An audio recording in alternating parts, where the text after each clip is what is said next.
Welcome back to Smart Family. Let's talk about your family's health this afternoon. You know, once a year, the American Cancer Society's Great American Smokeout is a day to encourage people to quit tobacco for the day and hopefully for good.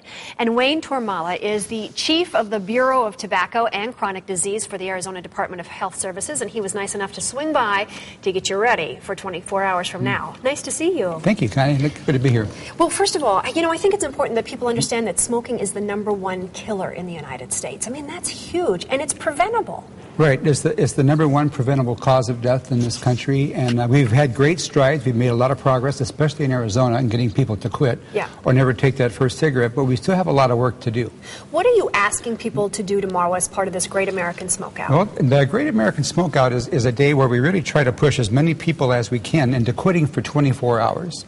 And we know that if you quit for 24 hours, then the possibility of quitting for a second, third day and having that be the first day of the rest of your healthy and longer life, then we increase those odds, and so we push people to that. We also know that in 24 hours of not smoking, if you're a smoker, your blood pressure reduces, your heart rate goes down, and the risk of heart disease decreases, and more oxygen gets in your blood, so your whole body functions better. So you get that immediate benefit. Yeah, I was actually amazed at that, reading some of the research about how quickly your body can recover if you just jump in and quit. Right, yeah. I think a lot of people think, well, I've been smoking for years, so it's too late for me, but it's not. It's really not, yeah.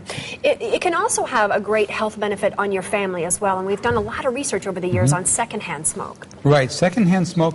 The American Heart Association estimates that each year over 440,000 people die of tobacco-related disease. 10% of those, or over 40,000, have never smoked a cigarette in their life. Wow. Here in Arizona, we estimate that more than 6,000 people die every year of tobacco-related illness, which means probably 600 to 1,000 people out of that never smoked a cigarette. So the effects of secondhand smoke in the house, in the workplace, in the car are tremendous. And smokers sometimes don't realize it because they're right in the middle of it. But you know, your windows get gray, your face gets a little ashy, your teeth are a different color. You really can tell a smoker. Yeah, once you can pretty much tell who's smoking and who's not by looking at them. Yeah.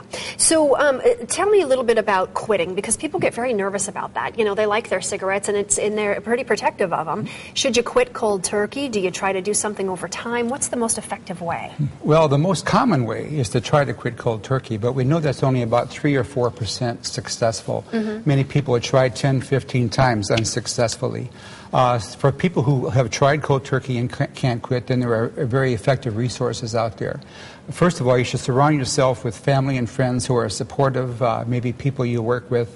Look for those triggers. Do I usually smoke when I'm driving the car, picking up my cell phone, doing something like that? Yeah. And then in Arizona here, we have the Arizona Smokers Helpline, or the ASH line, which is probably the most effective quit line in the whole country. Wow. And which has upwards nearly to 40-50% success rate, which is tremendous. That ASH line is actually on our screen right now. It's 1-800-5566-222. This has been a bad economic time. Let's talk money for a second, because cigarettes cost a lot. How much could you save if you quit? Well, a pack-a-day smoker will save about $3,000 a year. Wow. So when you think of these economic times, and people have, you know, with job loss, job reduction, they're trying to balance their rent, their car payment, their medications, clothes for their children. All of a sudden, $3,000 a year looks like a good reason to quit. That's a nice vacation celebration for the end of a habit. Wayne, thanks for being with us. We appreciate it. We have linked the information about the Arizona Smokers Helpline on our website. It's at abc15.com. Just click on the lifestyle link there at the top of the page, and you'll go right into Smart Family.